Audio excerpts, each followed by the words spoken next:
में दिवाली की खुशियां मनाई जा रही हैं, वहीं गाजा और इजराइल में युद्ध छिड़ा हुआ है। क्या कुछ बड़ी अपडेट्स हैं? गाजा के युद्ध में भले हमास को हराने के दावे किए जाएं, लेकिन जिस तरह से मुस्लिम मुल्क अब हमास का साथ देने के लिए एकजुट हुए हैं, उससे इजराइल में हड़कंप मच गया है। ईरान के साथ साथ सऊदी अरब भी गाजा में बेतहाशा मौतों को देखने के बाद अब युद्ध करने का मन बनाने लगा है। यानी कि सऊदी अरब और ईरान अब एक साथ आकर खड़े हो गए।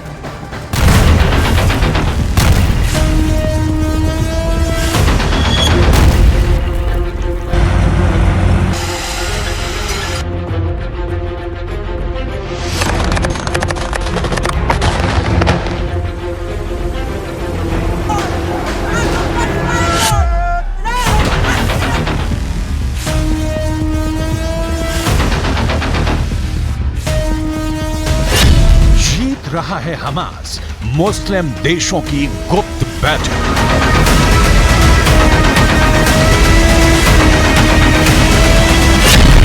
हमास को मरते हुए नहीं देख सकते हैं।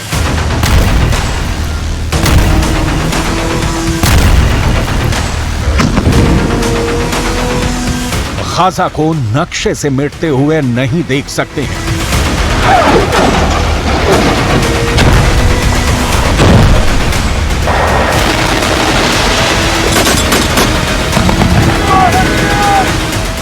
आंखें बंद करके फिलिस्तीनियों का नरसंहार नहीं देख सकते हैं।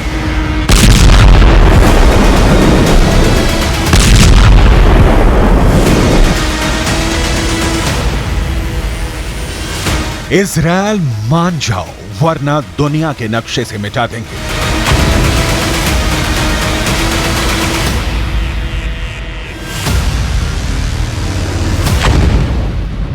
ये धमकी, ये चेतावनी ईरान के साथ साथ अब तमाम मुस्लिम देश इजराइल को देने लगे हैं।